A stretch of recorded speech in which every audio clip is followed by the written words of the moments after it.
Olá, amigos. Aqui quem está falando é o professor Roberto, conversando com vocês.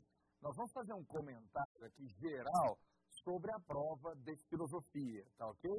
Que trouxe, em comparação, por exemplo, com o vestibular de julho passado, trouxe algumas surpresas muito gratificantes, pelo menos no meu ver, para qualificar e para privilegiar o bom aluno, tá certo? Vou mostrar aqui para vocês algumas coisas, olha só.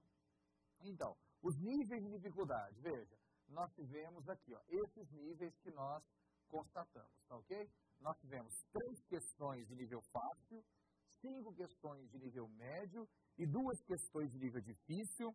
E é interessante porque, assim, tivemos algumas questões que consideramos difíceis, porque elas trouxeram alternativas um pouco confusas, né? Se a gente for comentar, por exemplo, a questão relacionada à filosofia medieval, o pensamento de Agostinho, né? Se você pegar o próprio programa do candidato, faz a referência, né? De que a doutrina da iluminação divina de Agostinho não é a reminiscência platônica, porque a reminiscência tem a ver com aquele processo da reencarnação, coisa que Agostinho não admitia. Portanto, é essa a alternativa mesmo que eu deveria marcar.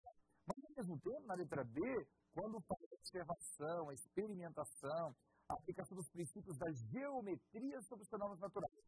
Então, há que se enfatizar esse aspecto. Experimentação aqui no sentido desse trabalho mesmo da mente que busca traduzir a natureza pelo modelo matemático. Nesse sentido, Agostinho coloca isso, tá certo? Mas isso poderia levar o aluno a fazer uma confusão, né? Então, mas a letra A ela é bem errada. Acredito que muitos alunos vão acertar sim essa questão. Mas eu considero ela de nível difícil. Ela é uma questão com certeza mais complexa. A questão número 1, por exemplo, ela traz um negocinho que é muito lá básico. No próprio manual do candidato também, nos conteúdos programáticos, coloca isso literalmente, né? Essa questão da ruptura entre mito e filosofia, né? Que é o objeto da questão, que é a tese do milagre grego, e a questão da continuidade, mito-filosofia, que é a tese do chamado mito noético. Está lá dentro do programa mesmo, como eu estou dizendo. Mas como isso é um conteúdo assim, diante de um programa tão interessante, de um programa tão abrangente, isso acaba se tornando um conteúdo tão pequeno e sem muita importância, tá legal? Então, não gostei dessa questão, isso poderia ter confundido um pouco a cabeça dos alunos. Mas, assim, é uma prova, gente, que se o aluno estiver um pouco tenso, se ele achou, por exemplo, que a prova foi mais complexa, mas pode ficar tranquilo, foi uma prova que mediu mesmo o conteúdo, ela não foi uma prova fácil como a gente esperava que ela pudesse ser. Ela foi, só para vocês terem uma ideia, vamos continuar aqui. Olha só. Então, por exemplo, ó, olha só esse dado interessante aqui, ó. Ela foi uma prova, gente, todas as questões exigindo exclusivamente conteúdo.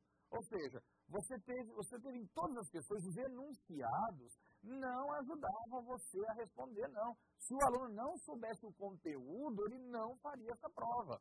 Então, é uma prova seletiva. Então, se você estiver um pouco assustado com o seu desempenho, está na hora de ficar calmo, tá certo? Está na hora de ficar calmo porque foi uma prova muito mais seletiva, com absoluta certeza, tá certo? Você não teve nada de questão puramente interpretativa e nada de questão que pudesse envolver conteúdo e interpretação. Não, foi uma prova bastante conteudista, tá?